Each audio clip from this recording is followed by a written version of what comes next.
ahí Daniel Stingo, porque nos vamos a unir con otro Daniel, en este caso Daniel Urrutia, juez. Bien. Quien estamos muy contentos de tener esta mañana, porque la Comisión Interamericana de Derechos Humanos falló a favor del juez Urrutia y dice que Chile coartó su libertad de pensamiento y expresión.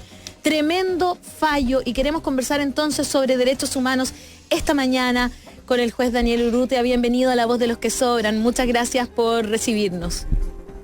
Buenos días, Daniel. Buenos días, Alejandra. Gracias por esta posibilidad de conversar. Muy contento de poder compartir este fallo con los radioescuchas. Exactamente, porque es un fallo muy importante, incluso podríamos decir que es importante para el sistema jurídico chileno, porque finalmente usted, Daniel, llegó hasta instancias internacionales buscando no solo una cosa personal, sino también una cosa que tenga que ver y que se incluya en el país, ¿verdad? ¿Podría explicarnos un poco eso? Claro, esto parte del 2004 a propósito del diplomado de la Universidad de Chile con don José Salaquet y Claudio Nach y Cecilia Medina. Entonces ahí se produce una reflexión con varios defensores de derechos humanos de la región y ocurre que mi tesina final fue cómo introducir el concepto de los derechos humanos en el trabajo del Poder Judicial chileno, algo sencillo, digamos, particularmente, pero que a la Corte Suprema del 2005 le pareció que era una falta de respeto la crítica académica. Y eso derivó en que ordena un sumario administrativo a la Corte de Apelaciones de La Serena, que yo era juez de Ovalle en ese momento, okay. Y abre un sumario rápido y me sancionan. Con mucha extrañeza apelo, pero la pregunta es a quién uno apela. Claro. A la misma Corte Suprema que había denunciado que le molestaba, y vuelven a sancionarme. Agotados los mecanismos nacionales, concurrí a Buenos Aires con el CEGIL, y el CEGIL comenzamos un trabajo de denuncia en la Comisión Interamericana de Derechos Humanos ya el año 2005, y luego el equipo jurídico que toma la posta ya hace 10 años es Fabián Sánchez, Javier Angulo y José Antonio Caballero, colegas y un equipo jurídico de México. Perfecto. Y llegan hasta esta instancia y hay una cosa que a mí me llamó la atención, digamos, que es básicamente que a usted ya había sido como restituido, ¿no es cierto?, en su puesto, y la Corte lo dice, pero usted dice que quiere llegar hasta el final para que estas visiones finalmente sí sean incluidas en la legislación chilena, ¿no? Lo que pasa es que el trabajo por el cual fui sancionado estableció una serie de reflexiones acerca de cómo el Poder Judicial podía o debe promover y garantizar los derechos humanos de las personas, los derechos fundamentales. Claro. Entonces ocurría que nada de esto, o sea, justamente el proceso disciplinario era la reafirmación de que el Poder Judicial no era capaz de garantizar los derechos humanos, los derechos fundamentales. Y si el Poder Judicial chileno no es capaz de garantizarle a un juez propiamente de parte del Poder Judicial, la reflexión es que menos va a poder hacerlo a las y los ciudadanos del país. Y esto es gravísimo. ¿Por qué? Porque resulta que esto lo dice la sentencia de la Corte Interamericana. Transversalmente la crítica es que un Poder Judicial jerarquizado y vertical es prácticamente imposible que garantice los derechos de las personas. Y esto tiene una explicación histórica. Nuestro Poder Judicial responde a la reforma del siglo XVIII de los Borbones. Chuta. Esa es la estructura que tenemos. Y esto uno lo puede así como decir, no, pero ¿cómo han pasado 2 años y no hemos cambiado? No lo hemos cambiado. Y la estructura es justamente esa estructura, la creación por parte de los reyes de España, de funcionarios que pudieran representarlos en los territorios conquistados. Entonces, la creación de nuestro Poder Judicial, ¿para qué es? ¿Es para defender los derechos humanos? No. Es para sostener la conquista y reprimir al pueblo. Eso es, reprimir a los pueblos conquistados. Entonces, ese es el objeto institucional del Poder Judicial en Chile y de muchos otros poderes judiciales en Latinoamérica que responden a esta misma configuración. Particularmente yo diría, por ejemplo, pero no tan lejos, Uruguay, Honduras, incluso México aunque ahí hay, igual que en Argentina, una variación federal, ¿no? Claro, porque son estados federativos. Claro. Pero con mayor razón en nosotros, el Poder Judicial chileno está hecho para un gobierno autoritario. Y esto se ve terriblemente durante la dictadura, en el cual el Poder Judicial, recuerden que el presidente de la Corte Suprema de la época le pone la banda a Pinochet.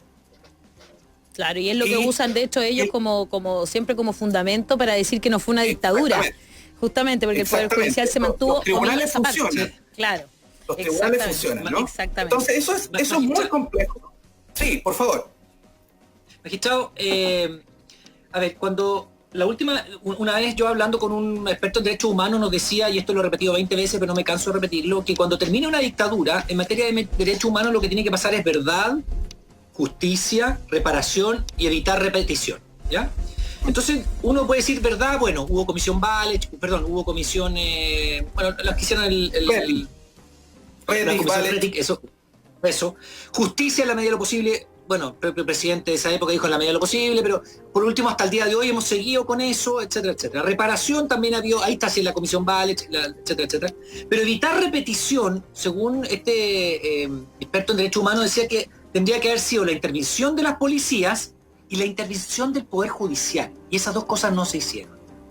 No. Entonces, yo no sé si usted comparte esa visión, magistrado, respecto de aquí. Nunca se intervino y sabemos que el Poder Judicial en dictadura nos mandó, que lo tenía un ministro, el presidente de Corte Suprema, dijo, me tienen curco con esto de los detenidos desaparecidos, frases célebres de presidente de la Corte Suprema, otros presidentes de la Corte Suprema que ocultaban las cosas, etcétera, etcétera. Bueno, un poco el libro de Alejandra Matos también lo muestra, etcétera, etcétera, el libro negro de la justicia chilena. Daniel, dígame. Yo comparto justamente lo que estás diciendo. Y es relevante que justamente la democracia no se hizo cargo del Poder Judicial. La reforma procesal penal vino a intentar establecer ciertas normas democráticas dentro del Poder Judicial. De hecho, existe la elección del comité de jueces, los juzgados de garantía y los juzgados orales, pero eso es, si uno mira el Código Orgánico es la consecuencia de la reforma borbónica. Nuevamente, diciéndolo para dejarlo muy, muy claro. Entonces, ¿qué es lo que ocurre? Que vamos a poner el ejemplo que dijo Daniel. 10.000 recursos de amparo fueron rechazados, ¿cierto? ¿Y qué hace la Corte de Apelaciones de Santiago en el estallido social? ¿Rechaza cuántos recursos de amparo en contra de la represión indiscriminada contra manifestantes pacíficos durante octubre? Y hay un caso particular que yo quiero hacer el caso porque no lo estoy conociendo yo porque la Corte de Apelaciones justamente me apartó del caso. Es el caso del mayor de Carabineros que le dispara a jóvenes, adolescentes de 14 años por la espalda en un edificio. En ese caso particular, y es el mismo mayor que le disparó a las niñas en el colegio, claro. Sí, es el mismo mayor. Le dispara y luego huye la patrulla de Carabineros. Y deja a los niños, la causa es por intento de homicidio. Claro. ¿Ya? Por homicidio frustrado. ¿Por qué? Porque los balines por la espalda atravesaron, entraron a los pulmones. Wow. Entonces, ¿qué es lo que pasa? La familia, como no sabía qué pasaba con Carabinero y Carabinero estaba probablemente iba a mirar qué pasaba y todo, interpuso un recurso de amparo. Claro. A la Corte. Se quedó pegado el juez. No, estaba tan entretenido. Magistrado. No nos deje. No nos deje, por favor. Bueno, pero yo creo que va a volver. Sí, yo sé que va a volver. Es interesante lo que está diciendo respecto de si se repite un poco la historia. Pero te das cuenta, oye, Daniel, pero te das cuenta que es que cuando él dice, que yo no lo puedo creer, que esto está como para contárselo a mi hija porque este año estudiamos los Borbones. Entonces como que era como, imagínate, era como, de verdad que no puedo creer que nuestro ordenamiento jurídico finalmente tenga esa base. O sea, y ahí se entiende. No, todo el ordenamiento jurídico viene de España y ese ordenamiento jurídico español viene de Roma, yo siempre lo digo. No, lo que pasa es que hay que modernizar. Lo tengo claro, pero no se ha modernizado. No hay una perspectiva de derechos humanos. No se ha modernizado. Son todos de 1800. Entonces están hechos para mantener el poder sin interpelar al poder, que tiene que ver finalmente con todo lo que hemos conversado hasta el momento. O sea, ¿para qué existen los derechos humanos? para ponerle un freno también a quienes gobiernan, que no tengan el poder absoluto, que nosotros podamos restringir ese poder, ¿no es cierto? Para eso existe. Ahí volvió el magistrado. Que bueno, justo estábamos analizando terminar de contar, la Corte de Apelaciones, como lo hace siempre con los recursos de amparo, le solicita informe a Carabineros. Y Carabineros informa que nunca pasó por ese lugar, que ese día no habían patrullas de Carabineros en el momento, y adivinen quién redactó el oficio a la Corte. ¿El propio mayor? El mismo mayor. No, el mismo mayor. Pero... Y entonces, pero lo grave es lo que hace la Corte. Archiva el recurso de amparo. Claro. Ya, pero entonces, eso es volver a la dictadura, pues, perdóneme. Es que pero esa dinámica es la misma dinámica de los recursos de amparo de la dictadura. Y hemos vivido esto desde el 18 de octubre en adelante, un poquito antes incluso, ¿verdad? ¿Y la Corte Suprema no hizo nada respecto de eso? ¿No se apeló? Es que no desconozco. ¿Cómo le da a creer a un señor que es el acusado? Porque en dictadura pasaba eso, que y uno lo conoce que en fondo se le pedía informe a la propia institución que supone que había detenido a la persona. Entonces la CNI informaba, no hemos detenido a nadie. Dice que no han detenido a nadie, se rechaza. Era absurdo, pero era dictadura. Pero esa es la misma situación que tenemos actualmente. Exacto, eso no ha cambiado. Ojo, yo no estoy haciendo una crítica a los colegas. Claro. Lo que estoy diciendo es que hay una estructura, y esa estructura es la que denuncia la Corte Interamericana. Es un sistema completo que no tiene una mirada de derechos humanos, digamos. Que representa al gobernante. No representa a los gobernados. Representa a la élite que gobierna. Por eso, está pensado para ese tipo de gobierno autoritario. Y por eso, este fallo es tan importante, porque le da un mensaje ¿a quién? Le da un mensaje a los constituyentes, a las y los constituyentes, que tienen que pensar qué poder judicial es necesario para una democracia plena, y qué jueces y juezas necesitamos para que puedan poner en principio una cultura y garantizar los derechos humanos. Recuerden que la Convención Americana en su artículo 1 señala que es obligación de los estados garantizar y promover los derechos fundamentales de las personas. Y el Poder Judicial chileno en esta sentencia queda retratado por entero de que estructuralmente, y nuevamente insisto, es un análisis estructural, no de personas, porque hay jueces que se la juegan y hacen sus fallos sin pensar en las intromisiones de independencia interna que tenemos en el Poder Judicial, ¿no? Porque aquí se dice algo y la Corte abre sumario. Claro. ¿No? ¿Qué es lo que le ha pasado a usted? Entonces, a usted, perdón, solo para decirlo, que le llaman el niño terrible. Usted mismo tenía al infante terrible, entiendo, en su WhatsApp. Lo bueno que tenga humor. Sí, pues con cierto humor. Que un poco, si no... Claro que sí, hay que tomarse así la vida, porque si no sería muy difícil, sobre todo para jueces como usted o la misma fiscal Chong, ¿no es cierto?, que son como personas que vemos que intentan remar hacia un lado en el Poder Judicial, a pesar de lo difícil que es, las amenazas que les puedan llegar, ¿verdad? Y en su caso, se hizo muy, muy conocido también este último tiempo por intentar cambiar las cautelares a los jóvenes detenidos de la revuelta. Sí, claro. Yo le quería hacer también esa pregunta. ¿Cómo ve usted que hay para usted hay presos políticos? Hay personas que están detenidas. A ver, lo que sucede, yo voy a hablar del caso en concreto, porque efectivamente que hay una ilegalidad que comete la Corte de Apelaciones de Santiago. Perfecto. O sea, hay 2 denuncias en contra de la Corte de Apelaciones de Santiago que fueron rechazadas por la Corte Suprema, no las quiso investigar. ¿Por qué? Porque la Corte de Apelaciones de Santiago, el Pleno, cuando ustedes saben que los jueces podemos cambiar las cautelares. Claro. Sí. En cualquier momento. Eso es lo que hacen, digamos. Lo dice el artículo 145 del Código Procesal Penal. Lo dice, el juez en cualquier momento puede cambiar la medida de prisión preventiva por otra del catálogo.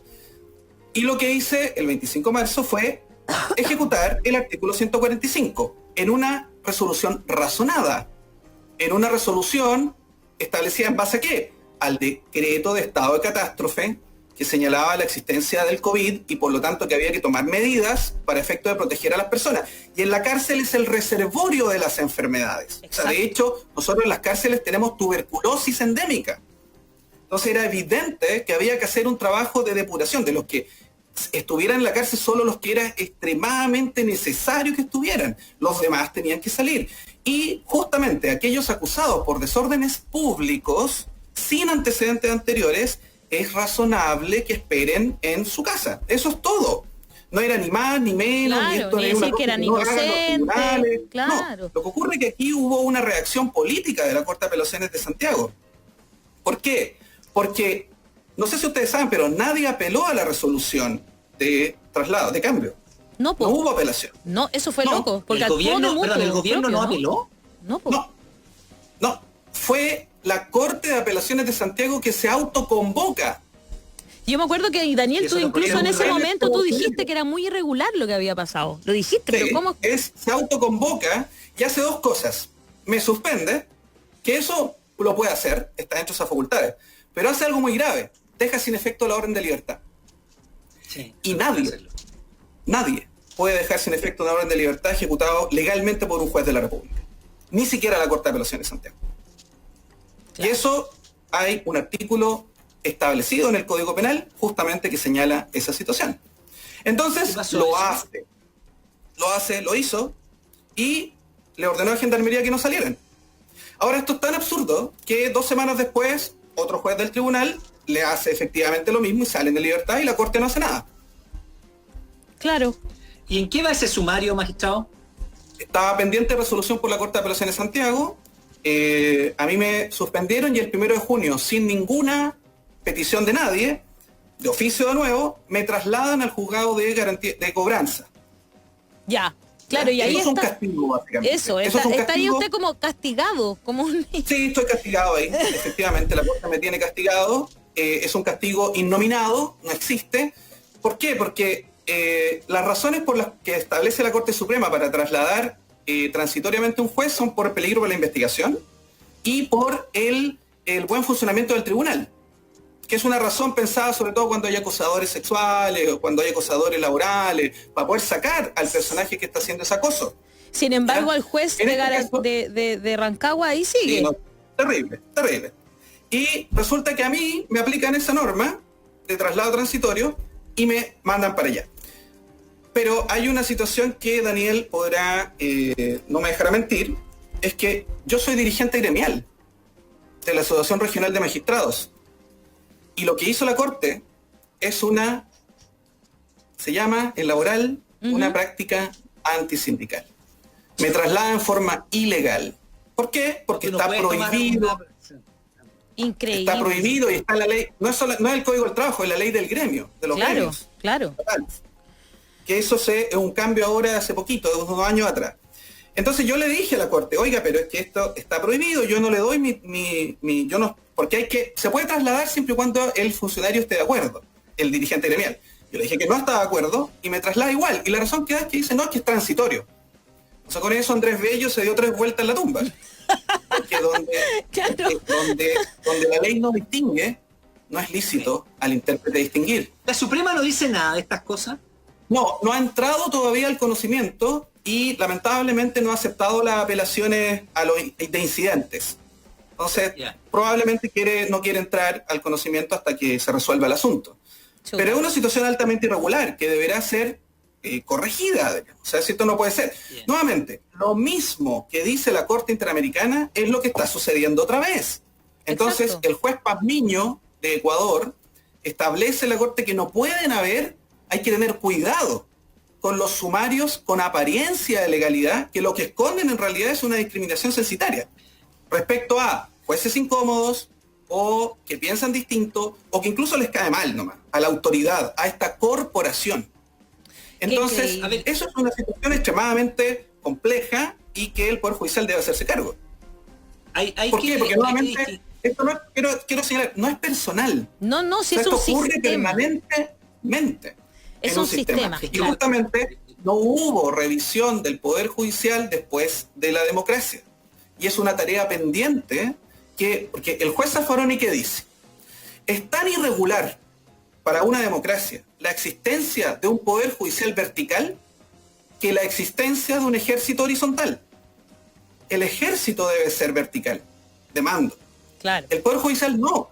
Porque si el Poder Judicial es vertical, entonces los jueces de abajo, que tienen la obligación de fallar en favor de los hechos y la ley, viendo al ciudadano cara a cara, van a empezar a pensar si mis superiores van a estar de acuerdo o no de acuerdo con lo que estoy haciendo. Si me van a abrir un sumario o no me van a abrir un sumario.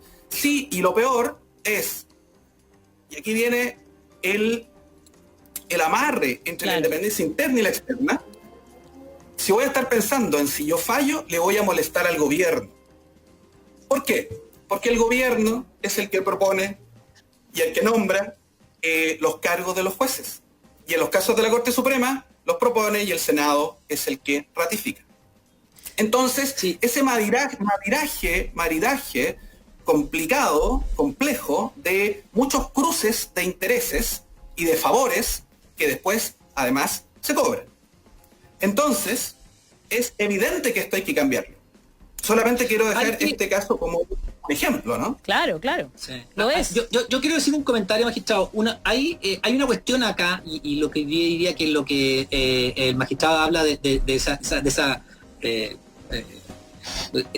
aspecto borbónico, digamos, de cómo queda, es que hay que tratar de compatibilizar en nuestro sistema una revisión de sentencias por un tribunal superior con una supervisión jerárquica. Y ahí tenemos un problema grave en los tribunales chilenos. Yo diría que a ver, y esto para que se entienda por la gente, porque ya me puse a hablar demasiado académicamente. Uno es que los tribunales revisen la sentencia del tribunal inferior, ¿no? El magistrado sabe que un juez superior le puede revisar su sentencia y decir, está buena, está mala, la rechazo, la cambio. Eso es parte del funcionamiento de un sistema donde hay un tribunal inferior, una corte, después una corte suprema, etcétera, que pueden ir revisando el criterio de los tribunales inferiores. Pero otra cosa que también está esto está en el Código Orgánico de Tribunales, es la superioridad jerárquica, o sea, el control jerárquico de los tribunales. Y eso es lo que hay que, yo creo que, depurar, cambiar. Sí, porque si me permite, te voy a contestar con Raúl Eugenio Zaffaroni, que es ministro de la Corte, y lo dice en el considerando 14 de su voto concurrente. Dice, en las estructuras judiciales de los estados democráticos se debe respetar ante todo la dignidad de persona de todo juez, y en consecuencia no deben admitirse jerarquías entre los jueces, con superiores e inferiores, pues tales son las instancias, pero no los jueces. Entre los jueces, todos ellos, personas y ciudadanos, no puede haber jerarquías, sino únicamente diferencias de competencias. Claro, y de eso se trata. Claro. O sea, si alguien, obviamente que el sistema recursivo, en el caso de la revisión de la cautelar, si alguien está en desacuerdo, y obvio que yo no tengo la verdad, si yo resuelvo cambiar la medida, las partes podrán apelar. Y la Corte de Apelaciones de Santiago, que es de apelaciones, podrá revisar. Y si no está de acuerdo, revoca. Y así funciona el sistema en pero todas aquí partes del mundo. nadie reclamó. Lo irregular es que nadie apela y la Corte se arroga la situación de revisar una sentencia que no tiene competencia para hacerlo. Qué increíble. Porque a propósito justamente de esa jerarquía, Daniel, el control jerárquico, claro. El control jerárquico. Y esa es una situación. A mí me parece que hay que revisarlo. Irregular, y ahí está donde entonces los jueces actúan con ese miedo. Claro. Efectivamente, si recuerdan, hay un caso de la señora ministro de la Corte Suprema, que es doña Rosa Eknem. ¿Ya? No sé si ustedes recuerdan el caso de la ministra, señora Rosa Eknem, que declaró en el caso de los 19 asesinados en el sur. ¿Ya? En la papelera. ¿Ya? Ella era secretaria en ese momento del juzgado cuando se descubren los 19 cuerpos. Y yo quiero decirles que ella declara que en el proceso judicial, declara que ella esconde el parte policial. Lo esconde. El parte policial donde la policía había descubierto, después de 4 o 5 años, había descubierto los cuerpos en un bosque, que habían asesinado los mismos carabineros, pero anteriormente en el 73, y lo habían enterrado, los asesinaron, los ejecutaron, ¿cierto?, en la dictadura, y resulta que los nuevos policías descubren esto, hacen un parte policial con el descubrimiento de los cuerpos, le llega al juzgado, la señora Rosa Eknem era la secretaria, y ella toma el expediente y lo esconde, no abre, y en el libro de registro borra el registro penal. Qué increíble. Y cuando le preguntan por qué lo hizo, La respuesta fue por temor reverencial. Por temor reverencial a su superior jerárquico. Claro. Y eso hizo que más de 5, 6 o 7 años los familiares de esas personas no tuvieran acceso a la justicia. No supieran dónde estaban sus familiares. Murieran personas sin saber dónde estaban sus familiares. ¿Por qué? Porque una secretaria de un tribunal, una jueza, tuvo miedo a su superior jerárquico, tuvo temor reverencial. Y eso pasa particularmente, y sigue pasando porque la estructura no ha cambiado. Exacto. Y eso Entonces, es la ahora misma que estructura que tenemos hoy. Y hoy se la puede... ministra Rosa Egner es de la Corte Suprema, yo espero que ya no tenga temor reverencial. Juez, usted, magistrado, como le dice Daniel, ¿usted considera que no, si está bien, que del 18 de octubre en adelante se ha operado de manera similar a lo que como se operó también durante la dictadura el Poder Judicial? Bueno, yo creo que hay un cambio... casos y casos. No, sí, hay caso y caso. Yo creo que hay un cambio radical, sobre todo en los juzgados de garantía y en la fiscalía. Me parece que... Pero falta mucho más.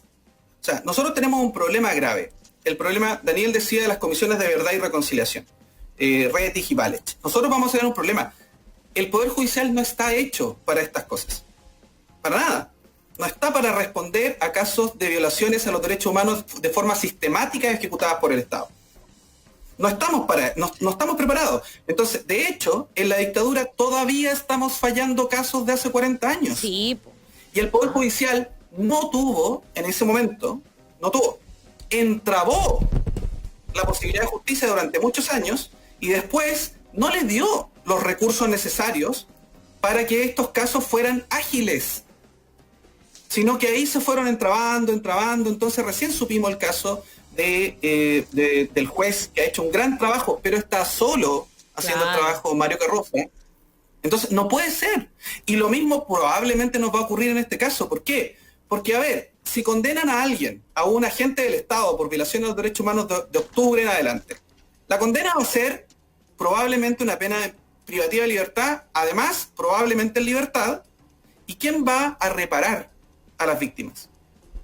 Eso hasta ahora no ha pasado. No tenemos. Eso no va a pasar en el Poder Judicial. ¿Por qué? Porque las sentencias penales no establecen reparaciones. Reparaciones integrales. Claro, que vaya, no sé, una persona que perdió un ojo. Si fue mutilado, el Poder Judicial no le va a decir al Estado, oiga usted, vaya y hágale un tratamiento. Claro. Eso no pasa porque no está en las sentencias. Entonces, es necesario, como lo dijo el profesor Nach en su momento, es la creación de una comisión de verdad y reparación que se haga cargo de las víctimas, de su familia, del tratamiento además psicológico que significa haber pasado por esta situación traumática que nos va a pesar durante muchos años. Y para que eso no ocurra, necesitamos esta comisión de verdad y reparación, porque el Poder Judicial no es capaz de hacerlo, porque estructuralmente no puede hacerlo. Y además, si existiera la voluntad, tampoco lo podría hacer. Magistrado, me parece muy interesante, sí. Yo también creo que debería hacerse, pero ya usted hablaba de la mirada que tienen que tener los constitucionales sobre el Poder Judicial. Se ha hablado mucho sobre la reforma o la refundación de Carabineros, pero poco y nada hemos conversado sobre la reforma y la reestructuración que necesita el Poder Judicial. ¿Cómo deberíamos empezar a abordarlo? Yo soy absolutamente convencido que el Poder Judicial debe ser refundado en Chile. Debe cambiarse el Poder Judicial. Si nosotros ya dijimos, o sea, esto es histórico. Cuando entró la República cambiaron el letrero de Real Audiencia, le pusieron Corte Suprema.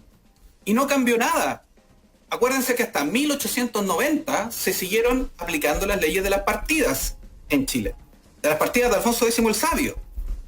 Hasta 1890, 1900, todavía vemos las leyes de las partidas aplicadas en Chile. Entonces, nunca ha habido un proceso de saber qué necesitamos. Y recuerden algo, cada violación a los derechos humanos que llega al sistema interamericano, hay un juez que por acción u omisión convalidó la violación a los derechos humanos. Por lo tanto, nosotros tenemos que refundar el Poder Judicial. Porque además tenemos que apuntar a que la justicia sea horizontal, que sea comunitaria, que sea plurinacional. O sea, nosotros tenemos sistemas jurídicos que coexisten con el sistema jurídico chileno, como en el caso de los Aymara, en el caso de los Rapa Nui y en el caso de los Mapuche. Entonces, si vamos hacia la línea de la plurinacionalidad, debemos realizar el trabajo de pensar, o las y los constituyentes deben pensar cuál es el grado de judicialidad también que tienen los pueblos, las primeras naciones, que tienen derecho, lo hacen igual. O sea, aquí no hay una petición de permiso. Es la justicia mapuche, la justicia aymara, quechua, Rapa Nui, existe. Entonces, da lo mismo que nos tapemos la cara, digamos, y no lo veamos, pero existe. Y si hay un proceso, y el Estado debe promover la existencia de esa justicia. Luego, hay un esfuerzo que hacer, que es cómo conversan esos sistemas jurídicos. Claro. Porque ahí, por ejemplo, tenemos el problema de la propiedad. La propiedad que nosotros hemos aprendido en la universidad, Daniel, es la propiedad romana, es la propiedad individual, de los quirites, de que yo soy dueño del cielo hasta el centro de la tierra. De la propiedad romana, ni siquiera de Locke. Ni siquiera. Destruyo. Claro. No, en serio. Yo destruyo mi propiedad porque es mía. Pero los indígenas no. Tienen la propiedad es comunitaria. Distinto. Claro. Y existe en cuanto permite la replicabilidad de la cosmovisión. Incluso quizás ese sería... de la Pachamama, de la Mapu. Claro, esa sería Entonces, de hecho quizás el primer paso para empezar a conversar con el Gualmapu, ¿no? Pero por supuesto, en Mapudungún se llama el Asmapu, que es el derecho de la tierra, más o menos, ¿no? Claro. Pero eso, en Bolivia han avanzado mucho este tema con el Tribunal Plurinacional Constitucional, donde se eligen autoridades indígenas en igualdad de condiciones que los magistrados unitarios, digamos, del derecho centroeuropeo. Pero tienen que conversar, ¿no? Y ahí hay un caso, por ejemplo, solamente para redondear esto. Una comunidad demanda a otra por el uso de agua. ¿Y qué resolvieron las autoridades? Resolvieron, mire, hagan lo que quieran, pero ustedes se ponen de acuerdo para que se mantenga el agua y le alcance a las dos comunidades. Ya, si nosotros llevamos eso al Tribunal Constitucional chileno o a la Corte Suprema, se ve el derecho de quién. Nadie se preocupa de que, si el agua inscribió primero la comunidad 1, la comunidad 1 se queda con el agua.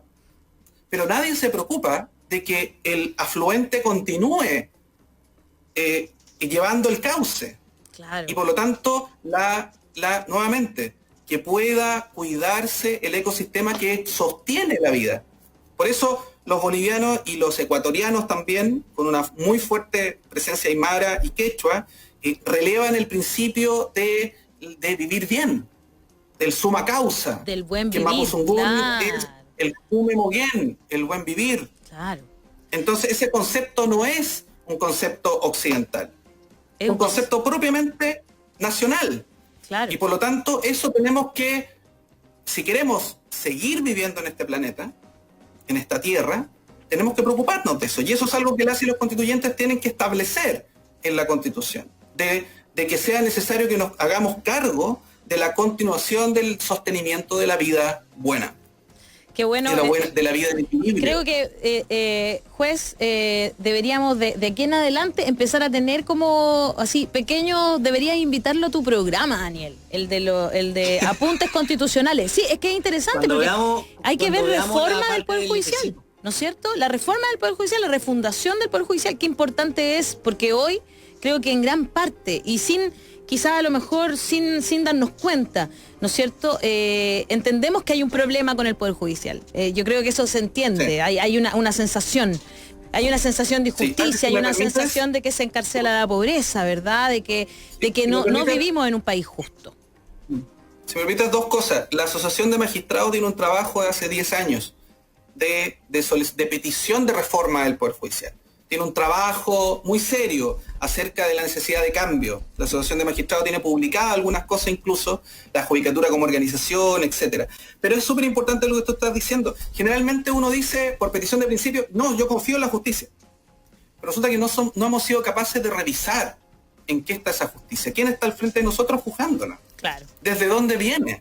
Y el Poder Judicial debería ser tener esa perspectiva de derechos humanos, porque nosotros con esa perspectiva de derechos humanos es que podemos fiscalizar al poder finalmente. Es la única forma. Quiero decir algo. Yo siento que, bueno, uno está formado de una cierta forma. Yo estudié en la Católica y ahí te forman, digamos, y entonces cuando el magistrado habla de estas cosas, uno dice, empieza así como, no es lo que te metieron en la cabeza. Tú sabes que en eso yo concuerdo con la Ale, que hay una intuición que te dice algo está fallando, no puede ser esta verticalidad tan grande, el trato a los magistrados que se sienten superiores o que son superiores.